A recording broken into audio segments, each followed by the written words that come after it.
And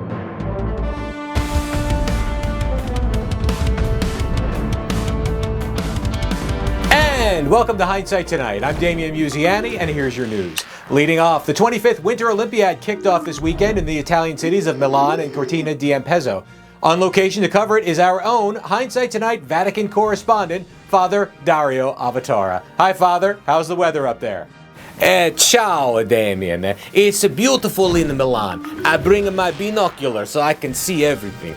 The opening ceremony was hilarious when the leader of the French team fall down in the snow. He looked like the French goalie when Italy beat them 5-1 in hockey. Then, USA Vice President J.D. Vance got booed when the camera showed him live, but NBC showed him 6 hours later and no boo. You could hear a puck drop. Then I go outside. Damian, the Olympics got a new sport this year. It's called the skimo, a mountaineering. They ski up the mountain and then ski back down. I say to the official, "Scusi, paesane, and maybe you never hear about this new invention. It's called a ski lift. I think the air is a little thin up here for these guys." Hey, I got a new sport for the next Olympic. You climb up the stairs and then take elevator down. It's called get a real job and go to work every day. Damian? Sharp views, FD. You stay safe up there.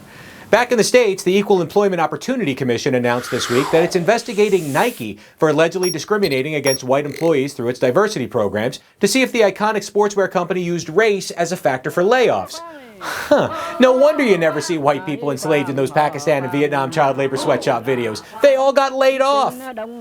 To be fair, though, if you do get fired from a sweatshop, you're probably one of the lucky ones. In 2021, Nike set a goal to have 35% minority representation of its corporate workforce by 2025. Currently, approximately 43% of the country identifies as non-white, so even Nike's stated mark still tilts in favor of Caucasians. Not to worry, though, because computers are taking everyone's job. And the first telltale terabyte just clicked on at the Washington Post.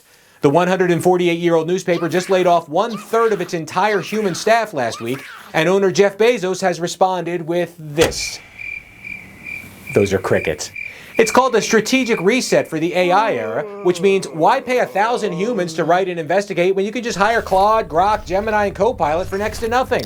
Besides, Bezos has to make up for dumping $40 million into that god-awful Melania movie that somehow had 99% of the public loving it, while only 6% of human reporters, not fired by Bezos, saying that Melania was good enough to be published on its own merits.